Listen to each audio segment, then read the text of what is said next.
Hi, my name is Sarah Edmondson and I'm going to be delivering a short talk, This Lunar Life, as part of the Hugh Gallery's public programme. My intention in this talk is to bring together a variety of different artists who are using different mediums, but all who have taken inspiration from the moon.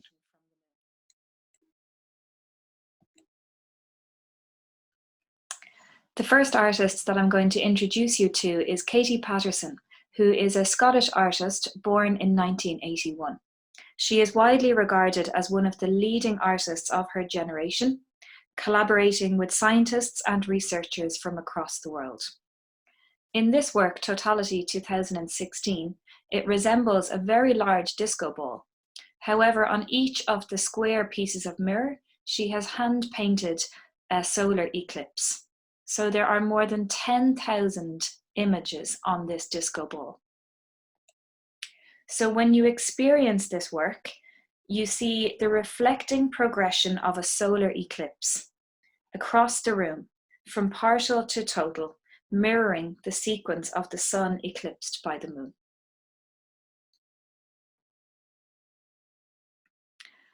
Earth, Moon, Earth from 2007. EME radio is a form of transmission whereby messages are sent in Morse code from Earth, reflected off the surface of the moon, and then received back on Earth.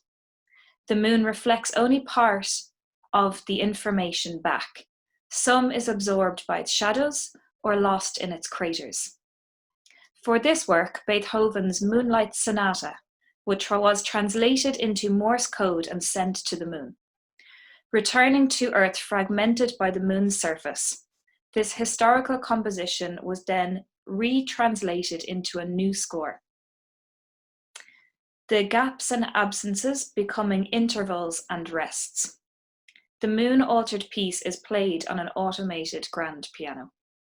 So when you experience this work, you can see that you would enter the gallery space and the piano would be playing this moon-altered version of Beethoven's sonata automatically, without any person having to play the piano. Mark Francis is a painter from Northern Ireland, born in 1962. So these two paintings here are actually part of the Hugh Gallery's collection in Dublin. So like Patterson, Mark Francis is also interested in scientific advancements. He is particularly interested in the microscopic and the telescopic. So making paintings that appear abstract, but are in fact based on what the human eye cannot see. So he either uses microscopic advancements to look at things that are very small, or to use telescopic advancements to look at things that are very large, like the universe, and to reduce them down to something that the human eye can see. So Nathaniel Home is another artist whose paintings form part of the Hugh Gallery's collection. So he was an Irish artist, painting in the 19th century. So I've included here 3 paintings of his depicting seascapes. So what's important about these is the fact that he's showing the sea and the tides. So obviously the tides are controlled by the moon and the gravitational pull of the moon. So he's creating these beautiful impressionistic paintings showing the different times of day and the clouds and the water. So in his painting on the left-hand side, Evening Malahide Sands, you can see the beautiful evening light. And then just in the top left-hand corner of the painting, you can see a tiny little sliver of a crescent moon. So I think it's just a nice little reminder that the moon is always in the sky, even if we can't always see it. Because the moon doesn't make any of its own light. What it does is it reflects the light from the sun. So going back to Patterson's work, where she was playing with this idea of reflection by sending sound to the moon and waiting for it to be reflected back. So Nathaniel Home here is showing sunlight being reflected from the moon back to Earth. in the evening time in Dublin. So the moon is always in the sky, and it is something that we share as all humans. But it has only been 12 astronauts who have stepped foot on the moon. And up until this moment, all of those astronauts have been white American men. However, the imagery from the Apollo missions and the moon landings have become infamous and are very iconic and easily recognizable. In particular, this image in the bottom left corner of Neil Armstrong's footprint in the moon. So this is the first footprint on the moon's surface. So there are a duo of artists. They work in Switzerland, who play with these iconic images and recreate them in their studio. However, rather than creating a direct replica of the original photograph, instead they like to show the viewer how they made their replica. So these two artists, you can see how they have used cement to create a miniature set. And you can see a mold, a rubber mold on the right-hand side that they have used to fake this moon boot in lunar soil. So they could, of course, use their camera to make a tighter crop of this footprint, and it would therefore look exactly the same as the iconic photograph of the footprint on the surface of the moon. So I really like these two artists for their use of just a huge variety of different materials. So just another iconic photograph is one of the Loch Ness monster. So you can see here how they have recreated this photograph in their studio using a variety of materials, but predominantly using cling film, covered with a small bit of water. You can see that the glass of water just placed in the foreground. So Alexandra Meer is another artist who has played with this kind of notion of staging iconic imagery, and how a lot of what we know of very important events, how it is mediated through video and photography. So this work is called First Woman on the Moon from 1999. So in 1999, Alexandra Meer received a commission to make a site-specific work. So she made this to commemorate 30 years after the first man had landed on the moon. So you can see here on the image on the left-hand side how she hired bulldozers and diggers to create a fake moon on a man-made beach in Holland, in Utrecht. So this happened on the 28th of August. So it was a once-off event. So the work now only exists through documentation through video and photography. So once the event was finished, the bulldozers put the beach back to the way that it was. So you can see here in the photograph on the right-hand side how there was just regular beachgoers enjoying the sun on that day. So once the craters had been dug out and formed, then the artist created a ceremony, a fictitious moon landing, where she inserted an American flag into the sand. So it was again kind of questioning and challenging the fact at this stage that no women had yet landed on the moon. So you can see here on the beach the footprints in the sand. So again, bringing us back to this iconic photograph of Neil Armstrong's footprint. So in my own practice, I'm also a visual artist working in Dublin. I have taken inspiration from some of these artists and just from my own interest in the moon as a landscape. So this is a footprint that I created using cement, but you can clearly see that it is the footprint of a Doc Martin. So I've embedded the footprint into bentonite clay, or fuller's earth, which is in fact cat litter. So this was part of an installation in Rua Red Gallery, which is in Tallaght, called Syzygy, which I created last year in 2019. So the installation was immersive, which means that the viewer is invited to enter the installation. So it is made of a geodesic dome. So a geodesic dome was a form invented by a man called Buckminster Fuller. So what is great about this form is that it is made up of triangles. So once you kind of know the mathematics of how to construct it, you can build it to any scale. So Buckminster Fuller wrote a very important text called An Operating Manual for Spaceship Earth.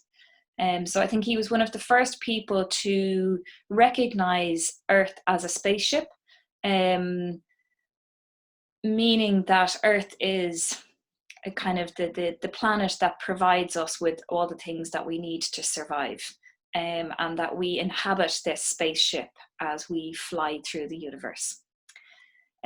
So I have wrapped my geodesic dome in thermal foil or space foil. And when the viewer entered, they were then to sit down on the floor in quite a confined space, trying to maybe recreate the confinements of if you were on a spaceship or an astronaut in a rocket. So they would watch a short animation. So here are just some video stills from that animation. It is a cut paper animation, moving in and out of bodies, human and celestial, in order to question our past and present missions to the moon. Created 50 years after the first successful manned landing in 1969. So I created this 50 years after the first manned landing, which was then 20 years after Alexandra Mears' site-specific work on the beach. So I'm using a very kind of crude way of creating an animation in a kind of a Monty Python style, using stop motion animation techniques and combining that with found footage.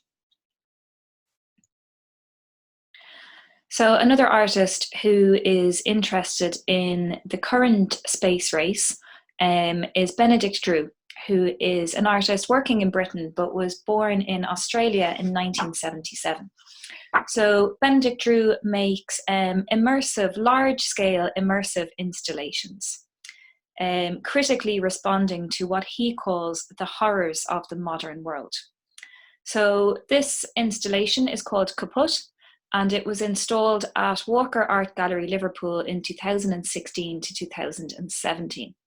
So he's using a variety of materials and mediums, combining moving image with sound and with objects. So it's kind of a sensory overload. In making this work, he wanted the viewer to critically consider and question space tourism, comparing it to the Grand Tour. So the Grand Tour was a 17th century phenomenon which offered a tourism experience that could only be appreciated by the privileged. So he was wondering whether space tourism would only be experienced and enjoyed by a privileged few. So in the center of the installation is an image of Richard Branson, who founded Virgin Galactic. So Virgin Galactic is the first company dedicated to civilian space travel. So alongside Richard Branson, there are two screens whereby Virgin spacecrafts soar across the two screens against a foil backdrop. In the room is filled with a buzzing sound of feedback, accompanied by the ecstatic sound of a saxophone. So if we just have a look at a close-up view of the installation, you can see how he's playing with fluorescent lights, creating this kind of psychedelic experience for the viewer. So the final artist that I'm going to look at is another British contemporary artist, Julie F. Hill. So like Benedict Drew, Julie F. Hill also makes installations. However, they are much quieter. One, in the fact that they are silent, they don't come with any audio, but also just in aesthetic and in mood, they are much quieter. So Julie F. Hill is particularly interested in telescopic photography, and the fact that a lot of the photographs of the universe travel back in time, because it can take thousands of light years for the light from these stars and celestial bodies to reach the telescopes. So she prints these images very large and manipulates them to create these sculptural forms, draping them and hanging them in the gallery space. So this installation here, Dark River 3, was presented as part of a site-specific installation at Terminal Creek Contemporary in 2019. So it considered the idea of cosmic immensity in relation to conceptions of time in astronomy. So you can also see how the photograph, how it is printed and then manipulated and inserted within the gallery floor. So it almost becomes like organic matter. It looks like lava flowing through the gallery space. She's also interrupted the space with mirrors. So mirrors are quite interesting in relation to photography, and in particular through looking through a telescope. So they kind of have a dual role. You know, mirrors are often used in our search for truth, but also they can be used to deceive and create illusions. So it's really kind of beautiful and calm work created by Julie. In conclusion, you can see that many artists have been inspired by the moon and its effects on the earth, including 19th century painters to 21st century practitioners, experimenting with sound and making use of scientific and technological advancements. You may have noticed that some of the works were more celebratory, whereas others were more critical, asking the viewer to challenge and question their preconceived understanding of certain events. The artists in this talk were specifically selected to show the wide variety of materials that you can use to make art, and how visual art is an interesting way to explore and delve into scientific subject matter. So I just want to leave you with this quote from Oliver Morton in the book The Moon, published in 2019. "More humans have gazed in wonder at the surface of the moon than at any other solid object in the universe." So I think it's pretty amazing to think that almost every human that has ever lived has looked at the moon. It is the one object that we share universally. So for further details about Hugh Lane Gallery programs, please see their website, www.hughLane.ie/education. So thank you very much for listening to this talk, and I hope that it has provided you with some inspiration to create some of your own artwork.